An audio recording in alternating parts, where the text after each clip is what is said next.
Alschuler is a professor of clinical medicine at the University of Arizona, where she is the associate director of the fellowship in integrative medicine at the Weil Center for Integrative Medicine. Lise received her undergraduate degree from Brown University. Dr. Alschuler completed her naturopathic medical training at Bastyr University, where she also completed her residency in general naturopathic medicine. Alschuler is board certified in naturopathic oncology. She is also co-author of a definitive guide to cancer, and now in its third edition, and the definitive guide to thriving after cancer. Quite a portfolio. Lise, welcome to Pure Health Hub. Thank you. Pleasure to be here. Now, in Australia, breast cancer is the most common cancer diagnosed in women, with almost 20,000 per year. You're a breast cancer survivor yourself. Now you're dedicated to treating patients and conducting research in this space. Did your specialization in naturopathic oncology come about as a result of your diagnosis? It did not. Actually, I was quite enamored of working with people diagnosed with cancer from the time I was in college, before I even went to naturopathic medical school. And this was largely the result of a class, actually, that I had where people who had been diagnosed with cancer came into the class and they shared their stories. And I was struck with how profound they were as human beings. There was just something that was very deep and settled and wise about them that I had not experienced in other people. And I thought, those are the kind of patients I want to treat and work with. So I really got the itch, so to speak, back then. And then I got a little distracted with just general healthcare and general naturopathic medicine, but did come back to it eventually. And really, after I was specialized in this area, I had more personal experiences, both my own, but that actually came after my father, who was diagnosed with pancreatic cancer, and I was able to really apply a lot of what I knew to support him during his journey. And he, was given like a 3-month prognosis. He ended up living almost 2 more years, and throughout that time lived really healthfully and well. So those kind of his experience, my own experience, combining conventional and natural therapies really gave me a sense of the power of what we call integrative oncology. Right.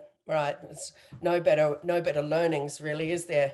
And no better education than yourself and those that you love. Cancer diagnosis in its many forms seems to have become prolific over the past 2 decades. So is it true? Is that true? And if so, why do you believe this is the case? Yeah, so I think there is more cancer now, and some would argue it's just because we're diagnosing it better, so we're diagnosing more cases. That is a factor, but there also is the issue that how we're living and the world we're living in has become more carcinogenic or cancer causing. So, we don't eat as healthfully as we could, and I'm speaking we generally. And that can create an environment of vulnerability for cancer. We've become much more sedentary, so we don't move our bodies as much, which we now call being sedentary the new smoking. It's extremely deleterious to our health. We have a lot more stress, and stress is incredible in how it dismantles our digestion, our ability to optimize. Even if we were eating a healthy diet and we're under stress, we're not going to get what we need from that healthy diet. Stress can disrupt the way our genes behave. So even if we don't have any genetic mutations, when we're under chronic stress, the activity of those genes can become cancer causing. And so stress is just very, very deleterious. I think I've come to believe that might be the most important component. Wow. If I was pressed and had to pick one. And then of course there's just the environment that we live in. There's more toxins, there's a greater amount of toxins, and those can be directly cancer causing. So I think all of those things have aggregated together into a perfect storm that sets us up for vulnerability to developing not only cancer but other chronic illnesses. Yeah, stress is a truly toxic position, isn't it? Place to be. Mm-hmm.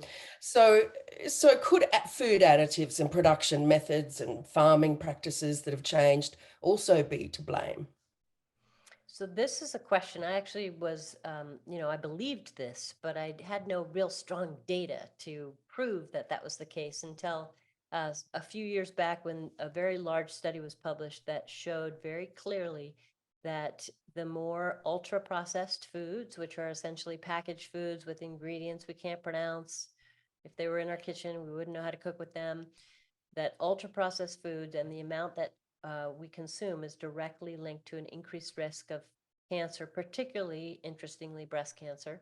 And and this has been now demonstrated in other studies as well. So that link is very clear in the research. And, there's a couple of ways to understand that. Those processed foods contain chemicals which may disrupt the way that our bodies function.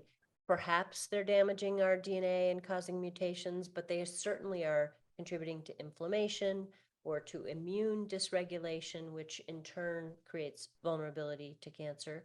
And the more of those processed foods we eat, the less of the nutrient dense, really healthy anti-cancer foods like vegetables, fruits, seeds, nuts, whole grains, the less of those we have in our diet. Right. Yeah.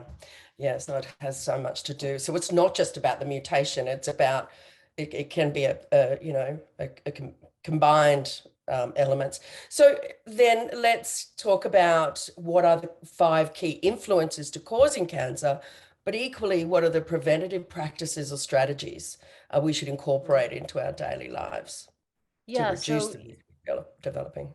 yeah, it's a great question. So I think one way to think about this is to think about strategies that or things we do every day. So let's just start with diet, because honestly, when people come in to see me, the first question they have for me is, what should I eat? And it's because we eat often. We eat typically 3 more times a day. So it feels like something we could do on a regular basis that could really influence our health. And it is true, it does influence our health. But at best, if we had a perfect diet for a long time, we would reduce our risk of cancer maybe 30, maybe 40% in the studies. So that's great, but that doesn't take it down to zero. So that means there's more to cancer prevention than just eating well. And I think that's important because I think sometimes we can sort of overemphasize one strategy at the expense of another. But yes, diet's important. And I think most people are probably pretty familiar with, eat whole, unprocessed, colorful foods. That's where you're going to get the most bang for your buck.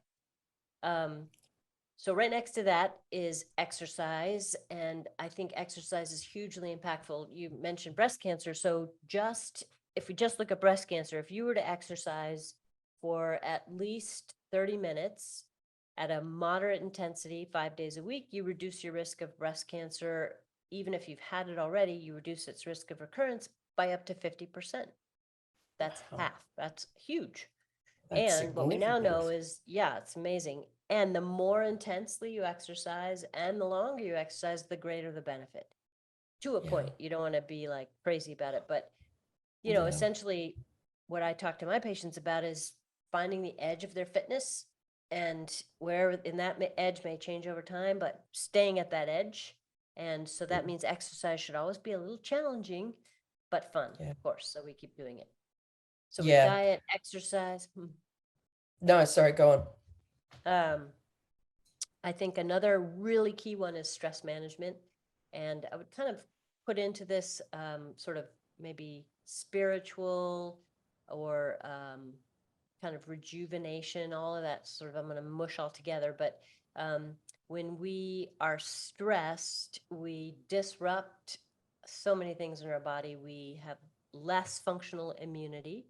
We have more chronic inflammation. Those are two very clear um, underlying factors in cancer formation. Under chronic stress, we get dysregulated blood sugar and insulin levels. That also contributes to cancer risk.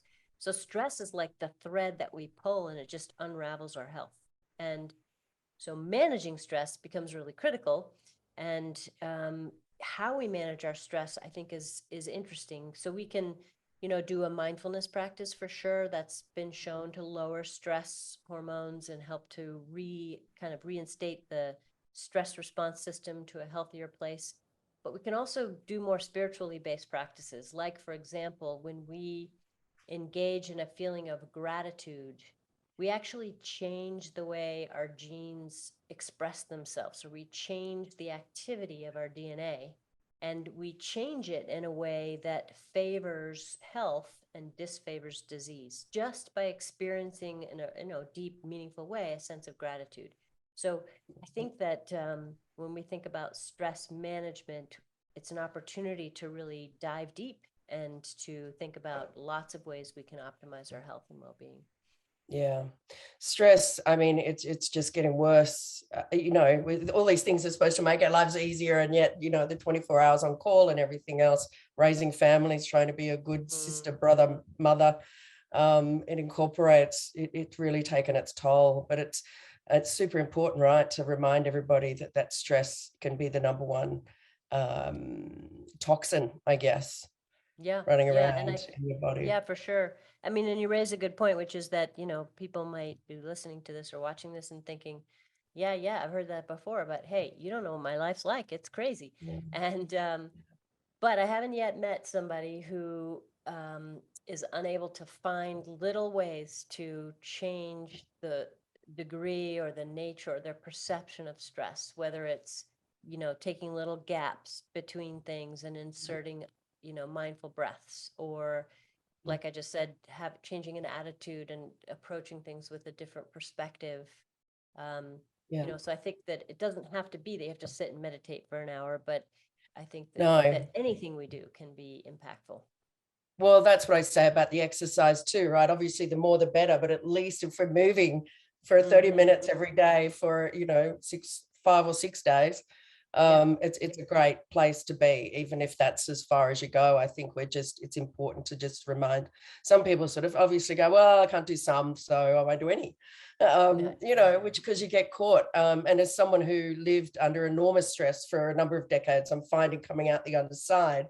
And that is the only way to be able to reduce stress, is by just making a conscious decision to do that and take right. time, whether it's 5 minutes in the morning or 5 minutes in the evening.